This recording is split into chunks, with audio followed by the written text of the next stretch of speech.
think I am. Hello, so welcome to the YBNB show. We're live, and as most of you know, I do Mondays on body, Wednesdays on mindset, Fridays on business. And today I thought I'd multitask, and do a bit of rebounding as well. So the rebounder is a simple little trampoline just down here.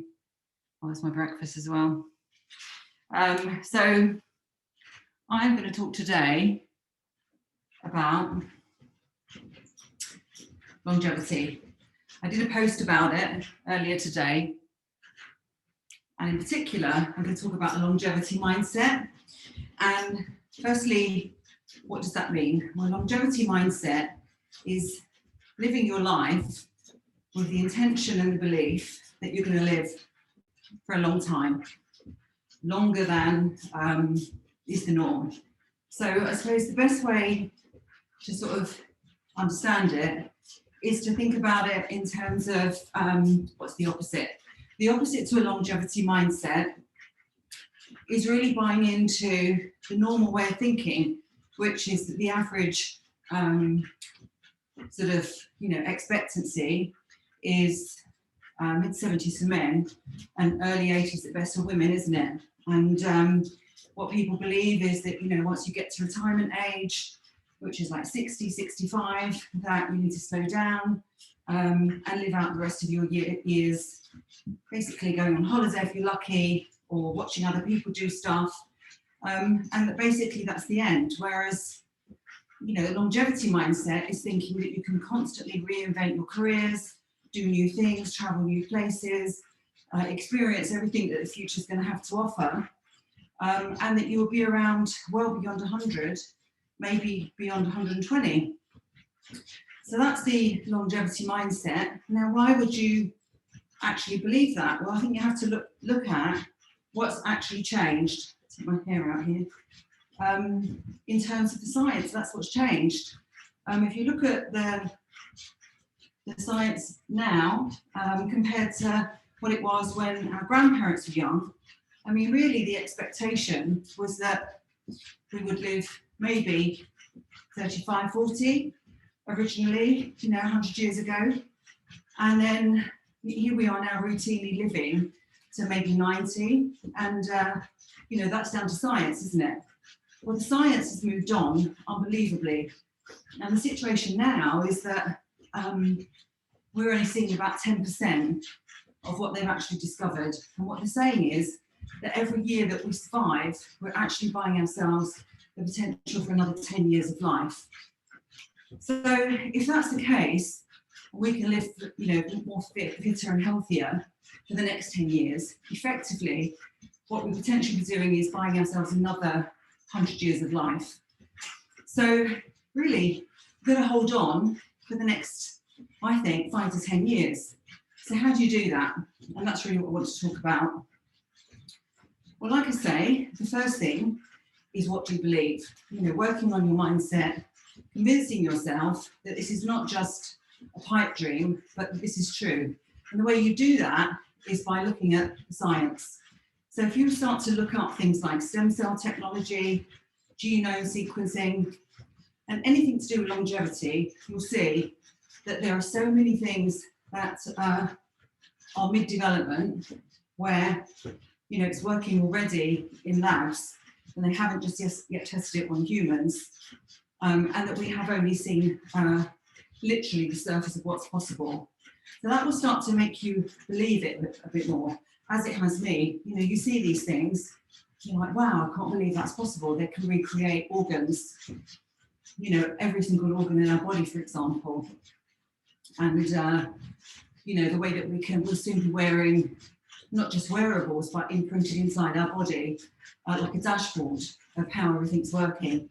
So that's possible. So it's what you believe. And the more you consume things which make you understand, the more you'll believe it. And that really takes me to the next point, which is what are you consuming, what are you reading?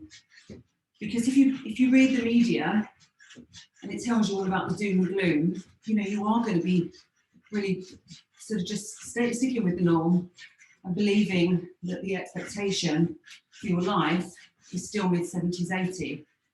And if you have got to maybe mid-50s or 60, that will make you think that the best years are behind you. Whereas if you choose to read things which are going to give you the information that you need about science, then you're going to be much more likely to start to believe and have this longevity mindset. So what you believe and what you read are critical in anything, but we're talking about longevity here. The next thing is community.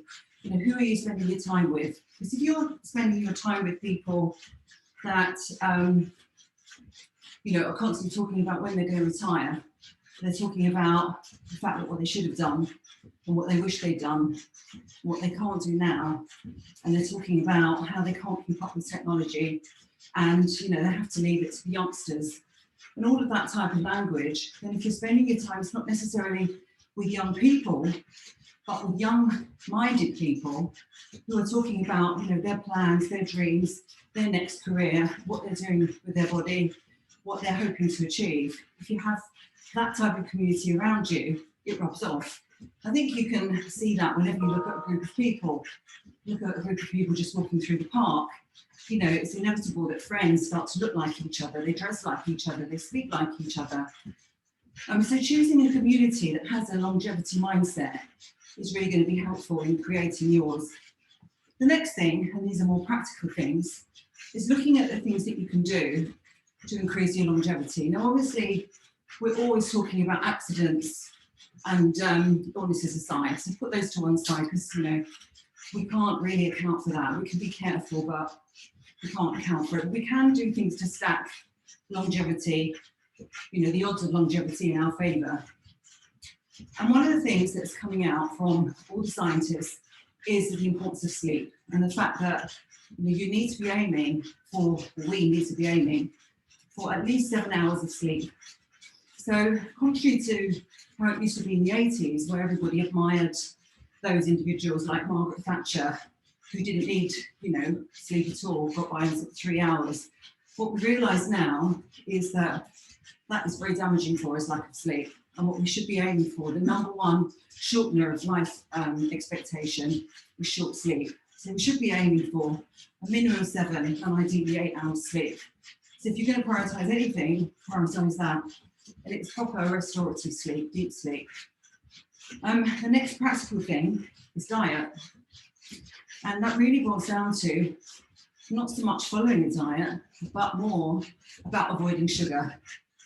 Again, the science shows that the biggest killer in our diet is sugar. And if you start to look at the 10 leading food companies, who between them have thousands of different food brands, what they all have in common is that they add sugar to so many of their products to make them addictive. And so what we need to try and do is to break our addiction to sugar. It's easily done, that's the good news. It's difficult for a few weeks, 2 or 3 weeks, and then it's done. So breaking your addiction to sugar is one of the best things that you can do for yourself. Forget like fasting and juice diets and special drinks and special powders and supplements. Just literally go back to whole foods, basic foods that don't come out of the box, and cut out the sugar. And then the next thing is exercise. You don't have to kill yourself in the gym. You don't have to be working out, lifting the heaviest weights and becoming an athlete. But the trick really with longevity is to continue to move your body. And that can literally be just walking. It can be 10,000 steps a day is enough.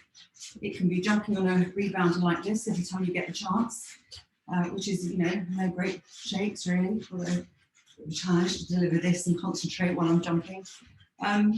But it's moving your body. That's the first thing. And then after that, maybe developing a gym routine.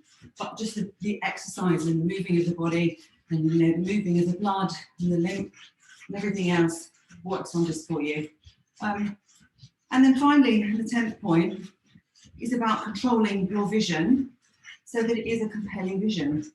Having something that makes life worth living, that makes, overcoming all the challenges worthwhile. And, with the best will in the world, we can't avoid, especially if we're going to live a long time, we can't avoid bad things. You know, death is inevitable, which means that we will lose loved ones. If you're trying to get things done, you're trying to build businesses, you know, you're trying to build your career, you come up with setbacks. You get that email which, you know, really sort of drains all the happiness out of you, and you have to overcome it. And there are ways to do that, and a lot of the ways to do that are by making sure that you're fit and strong because you've slept properly and you've eaten properly, but also moving your body. So having a compelling vision, one that really gets you up in the morning, makes you excited about the future. And that vision doesn't need to be business. It could be to do with relationships. It could be to do with making a difference. It might be just built by building your own business, but a project, you know, but something that is keeping you interested in the future. And so that's my 10-point plan for longevity. The first one, having a longevity mindset, which is the opposite to the norm. And I'll just describe as point 2 what the opposite is.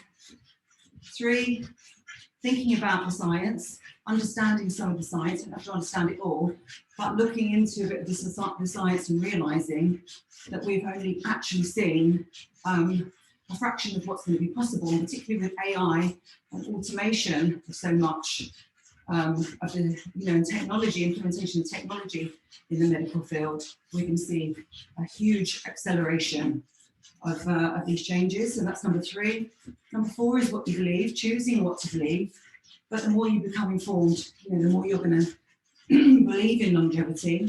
Number 5 is what you read, avoiding negativity, looking to the future, looking at the compelling science that there is about there.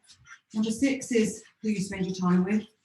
You know, spending time with like-minded and young-minded and future-focused people, and not people that just think, you know, it's all doom and gloom. So you want to be with boosters, not drainers. Number 7, practical things, sleep. Number 8, diet, which really starts with cutting down sugar. Number 9, exercise, which starts with moving your body. And number 10, having a compelling vision. So that's my very short live for today. If you like the sound of this rebounding, I've got the Stoffhausen, and when you can't go for a run and you've got a lot of meetings like I have today on a Monday, then you know, put one of these in front of your screen and have a bit of fun doing meetings like this while you're jumping. So that's it for today. Lovely to talk to you. Got any questions? You know that I always try to respond if you email us at support@yourbodyisbusiness.com. And if you want to hear more hints and tips and offers and all of that, then you do come on to our mailing list by subscribing. There'll be a little link in a minute. You can subscribe, and I will send you daily hints and tips. And that's me done. And that's probably quite a few steps there. So lovely to see you. Thanks. Bye-bye.